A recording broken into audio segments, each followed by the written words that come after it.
স্বাধীনতার ৮০তম বর্ষে দাঁড়িয়ে আজও ফিরে দেখতে হয় সেই সব মহাপ্রাণ মানুষদের, যাঁদের আত্মত্যাগ, আদর্শ ও দেশপ্রেমের পথ ধরেই এসেছিল আমাদের স্বাধীনতা।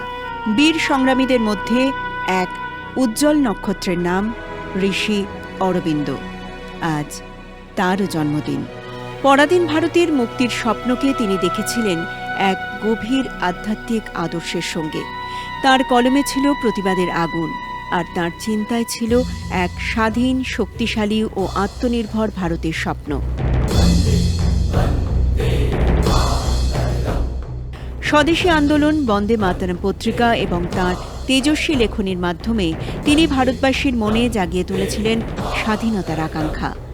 তার কাছে স্বাধীনতা ছিল শুধু পরাধীনতার শৃঙ্খল ভাঙা নয়, ছিল জাতির আত্মমুক্তি।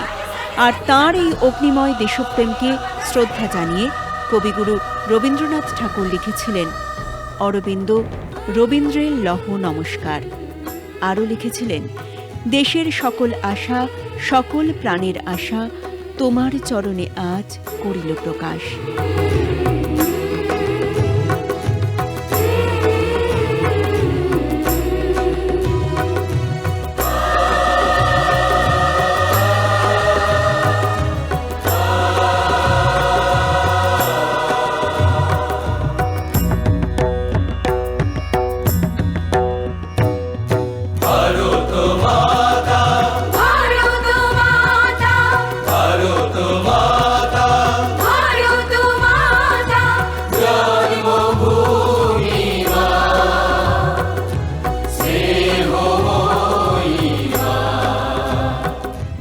ঋষি অরবিন্দের জীবন তাই আজও আমাদের শেখায়, স্বাধীনতা শুধু একটি অর্জন নয়, স্বাধীনতার আদর্শকে বাঁচিয়ে রাখাই আমাদের প্রকৃত দায়িত্ব।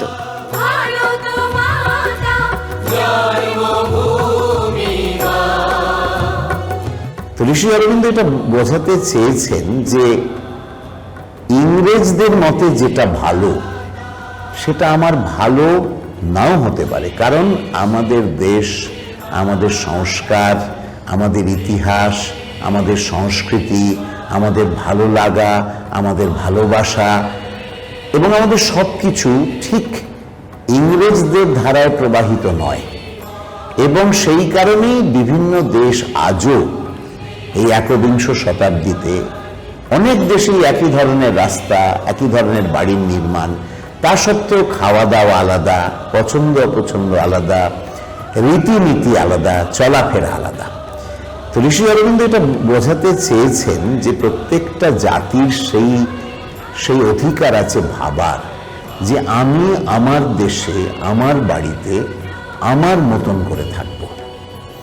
এবং এইটাও বোঝাতে চেয়েছেন যে একটা দেশের রাজনৈতিক স্বাধীনতা শুধু তার সূত্রপাত, সেটা শেষ কথা নয়। এবং সেই জন্যে এক জায়গায় পরিষ্কার বলেছেন যে মানুষের অন্তরের স্বাধীনতা, তার ভাবনার স্বাধীনতা, তার জীবনযাপনের আদর্শের স্বাধীনতা, সেটাকেও কিন্তু স্বাধীনতা বলে। তারপরে এটা বোঝাতে চেয়েছেন যে ব্যক্তি স্বাধীনতা যেমন জরুরি, সমষ্টির স্বাধীনতাও ততটাই জরুরি। এবং সেই জন্যে প্রজাতন্ত্রের পূর্ণ বিকাশের উপর জোর দিয়েছেন। বলতে গিয়ে বলেছেন এইরকম ভাবে যে ইংরেজের প্রদর্শিত পথে যদি আমরা চলি, সেটা যদি খুব ভালো উদ্দেশ্য হয়, সেটা তার চূড়ান্ত জায়গায় পৌঁছবে না, এই কারণে যে আমরা আমাদের মতন করে, আমাদের ভাবে আমরা বাঁচতে পারবো না। সুতরাং একটা জাতির স্বাধীনতা, একটা দেশের স্বাধীনতা তখনই আসতে পারে যখন সেখানে বেশিরভাগ মানুষ তার নিজেকে নিজে একটা আত্মতুষ্টির মধ্যে, নিজের জীবন দর্শন চালানোর মতন পরিসরে, নিজের রীতিনীতি, নিজের স্বভাব, নিজের ভালো লাগা, নিজের ভালোবাসাকে উন্মুক্ত করে, নিজের ভাবনা চিন্তা প্রসার করে নিজের অন্তরের স্বাধীনতা পাওয়ার পূর্ণ অধিকার পেতে পারে। আপনাদের কাছে পড়ে শোনাচ্ছি আজকে শ্রী অরবিন্দের মূল বাংলা প্রবন্ধ স্বাধীনতার অর্থ।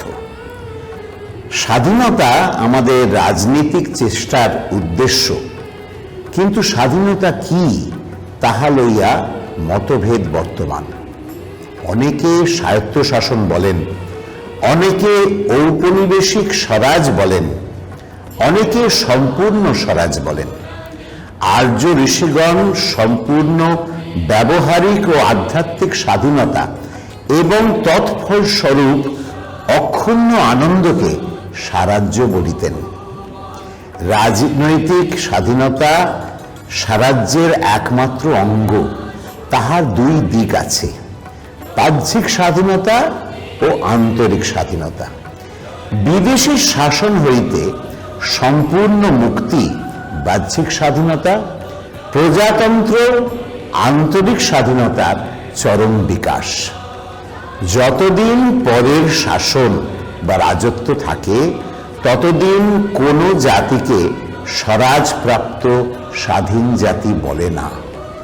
যতদিন প্রজাতন্ত্র সংস্থাপন না হয় ততদিন জাতির অন্তর্গত প্রজাকে স্বাধীন মনুষ্য বলে না। আমরা সম্পূর্ণ স্বাধীনতা চাই। বিদেশীর আদেশ ও বন্ধন হইতে সম্পূর্ণ মুক্তি, স্বগৃহে প্রজার সম্পূর্ণ আধিপত্য, ইহাই আমাদের রাজনৈতিক লক্ষ্য। এই আকাঙ্ক্ষার কারণ সংক্ষেপে বলিব।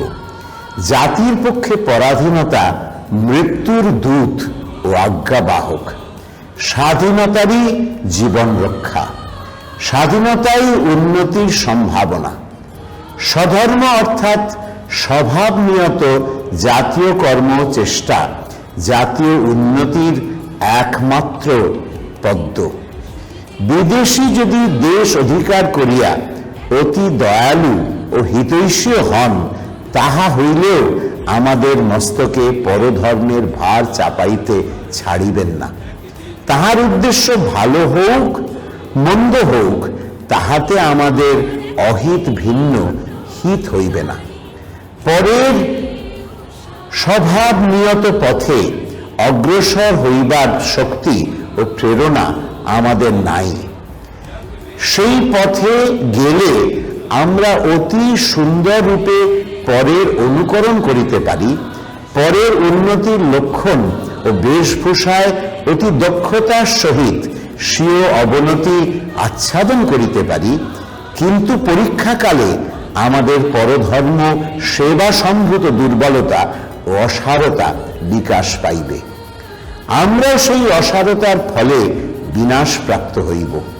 রোমের আধিপত্যভুক্ত, রোমের সভ্যতা প্রাপ্ত প্রাচীন ইউরোপীয় জাতি সকল অনেক দিন সুখ স্বচ্ছন্দে কাটাইলেন বটে, কিন্তু তাহাদের শেষ অবস্থা অতি ভয়ানক হইল।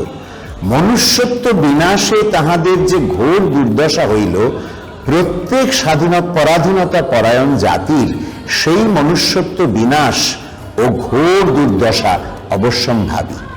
পরাধীনতার প্রধান ভিত্তি জাতির স্বধর্ম নাশ ও পরধর্ম সেবা।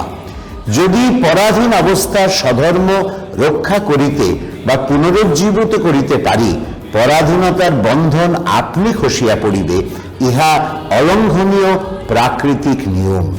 অতএব কোন জাতি যদি নিজ দোষে পরাধীনতায় পতিত হয়, অবিকল পূর্ণাঙ্গ স্বরাজ তাহার প্রথম উদ্দেশ্য ও রাজনৈতিক আদর্শ হওয়া উচিত। ঔপনিবেশিক স্বায়ত্তশাসন স্বরাজ নয়।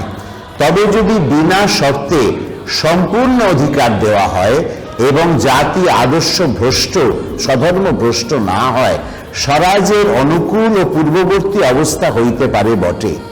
এখন কথা উঠিয়াছে ব্রিটিশ সাম্রাজ্যের বাহিরে স্বাধীনতার আশা পোষণ করা ধৃষ্টতার পরিচায়ক ও রাজদ্রোহ সূচক।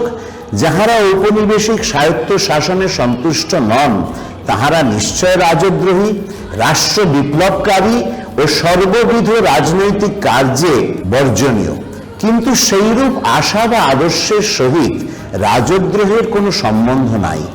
ইংরাজ রাজত্বের আরম্ভ করিয়া হইতে বড় বড় ইংরাজ রাজনীতিবিদ বলিয়া আসিতেছেন যে এইরূপ স্বাধীনতা ইংরাজ রাজপুরুষদের লক্ষ্য এখনো ইংরাজ বিচারকগণ মুক্তকণ্ঠে বলিতেছেন যে স্বাধীনতা আদর্শের প্রচার ও স্বাধীনতা লাভের বৈধ চেষ্টা আইনসঙ্গত দোষশূন্য। কিন্তু আমাদের স্বাধীনতা ব্রিটিশ সাম্রাজ্যের বহির্গত বা অন্তর্গত হইবে সেই প্রশ্নের মীমাংসা জাতীয় পক্ষ কখনো আবশ্যক মনে করে নাই। আমরা পূর্ণাঙ্গ স্বরাজ চাই। যদি ব্রিটিশ জাতি এমন যুক্ত সাম্রাজ্যের ব্যবস্থা করে যে তাহার অন্তর্ভুক্ত হইয়া ভারতবাসীর সেইরূপ স্বরাজ সম্ভব হয়, আপত্তি কি? আমরা ইংরাজ জাতির বিদ্বেষে স্বরাজ চেষ্টা করিতেছি না, দেশ রক্ষার জন্য করিতেছি। কিন্তু আমরা পূর্ণাঙ্গ স্বরাজ ভিন্ন অন্য আদর্শ স্বীকার করিয়া দেশবাসীকে মিথ্যা রাজনীতি ও দেশ রক্ষার ভুল মার্গ প্রদর্শন করিতে প্রস্তুত নহি।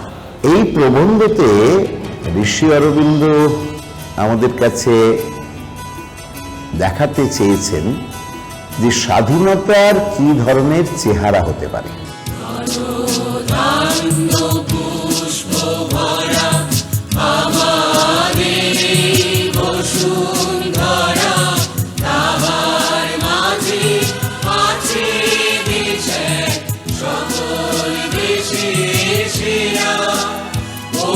সকল দেশে